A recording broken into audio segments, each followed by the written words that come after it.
to governance and control, and I'm going to just put the next one already up there: incubation versus integration.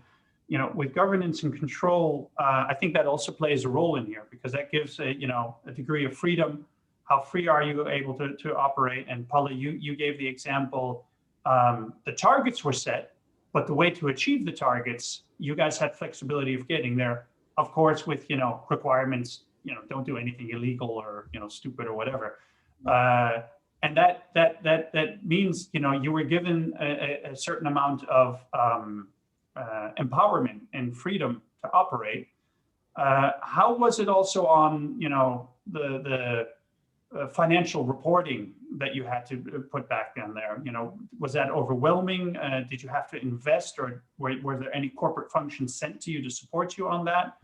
And Jörg, of course, I want to get your view on this, but I'll let Paula go first.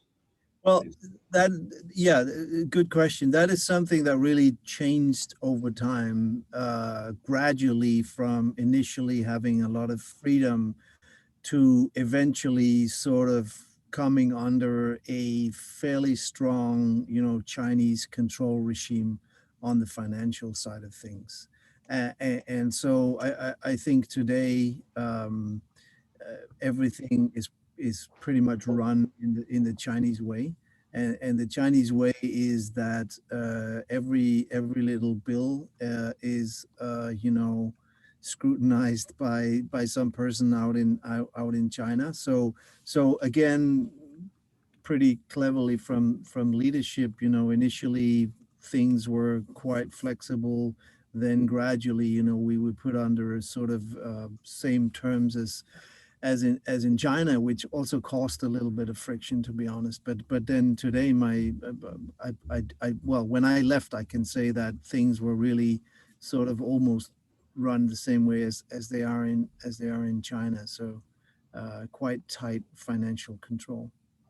It was a gradual migration. It wasn't a shock to the system. I think from if that had been enforced from day one, that would have been. I can't imagine how things would have evolved from there, to be honest. I'm curious to hear Jörg's view, because he's a finance guy. Look, we're good at these things. We're really good at these things. We can come in and we can make it very quick if we need to. Of course, once you have control, once you own a business, once you have more than 50%, once you consolidate it in your financial statements, the level of reporting requirements just explodes, right? It's just a function of the consolidation requirements. And it also depends. Are you a listed company? Is the corporate a listed company? Where is it listed? What are the requirements? I mean, in many markets, you have very detailed disclosure requirements, related party transactions need to then be disclosed and reported to the board and the shareholders. And so once you are consolidated in a corporate that is listed, it is coming at you rather quicker than later. There is just no alternative around that. Did you provide support for that? Because my approach was, we in the corporate where I worked for, I always said the finance area was one of the toughest areas to go through because of all these requirements, and to not overwhelm the startup, we always tried to embed one of our own people in there to help manage the finance and take at least the burden away, so that the financial controller of the startup, if they had one, was not totally overwhelmed, and it was someone who was managing that. Is that something you would recommend here?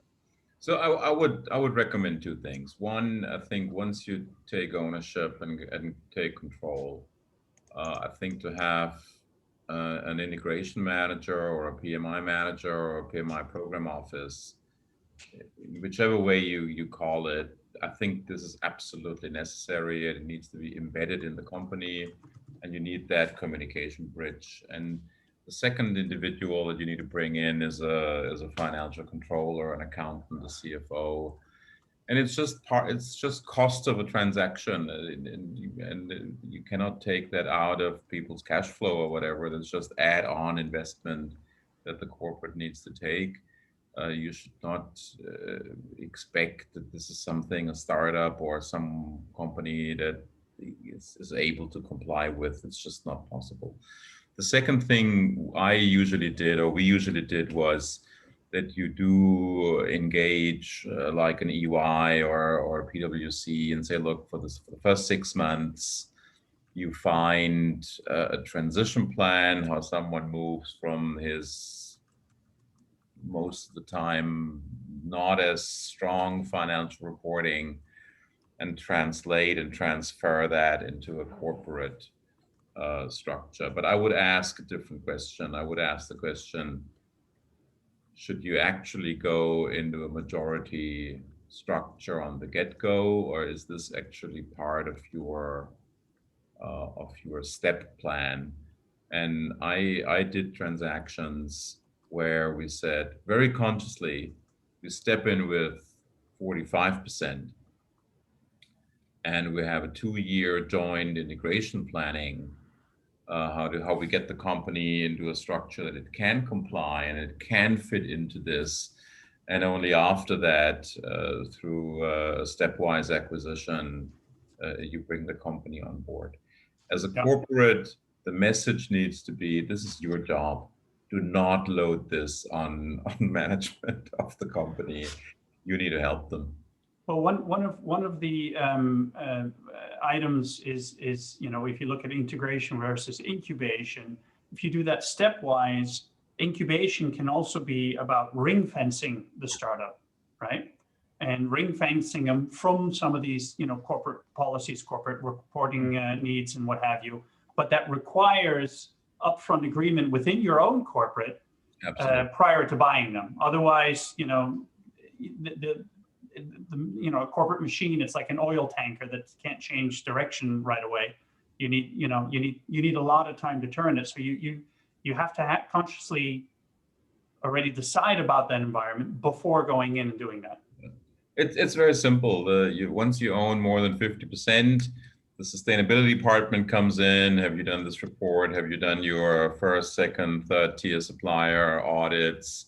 The quality department comes in, the export control department comes in, everybody comes in because it's their task, right? Their role is, I need to keep the mothership clean and need to ensure compliance and governance there. So of course they need to come in, it's their job. And I think you need to have a very clear understanding with everybody on a phased approach. Otherwise you overwhelm people. One example I had was, so we bought this company, and then the environmental health and safety officer came and said, no, I want to do a fire safety audit. And then he went in, and basically the outcome was, okay, we need to install a sprinkler system, $1 million of investment. And you would say, hey, hold on a second, we're drowning these people with requirements that, and I think you need to have a very conscious plan around that. I think I see two things. One is the innovation, the ability to be operating outside of corporate structures, so that you don't have matrix reporting lines and what have you. The other thing that you said is being like a gatekeeper, and a gatekeeper to kind of manage the priorities. And that's the role, that was a role I used to play as a program manager. And I think that is the role of the program manager, or if you put in a CFO or someone of your own, from your own corporate structure there, they need to play that role to try to keep everyone at arm's length. So that you avoid the overwhelming experience. But it's for me, the most important thing was consciously making that statement and having those agreements, especially in a matrixed corporate environment. You need to get the stakeholders on board, and there has to be executive support for that. Otherwise, the corporate will be caught in the line of fire between internal functional politics. I have a question that was placed back on diversity. The question is, what type of value do you place in diversity and inclusivity from women leaders to minority leaders? And is there some value in terms of growth and innovation?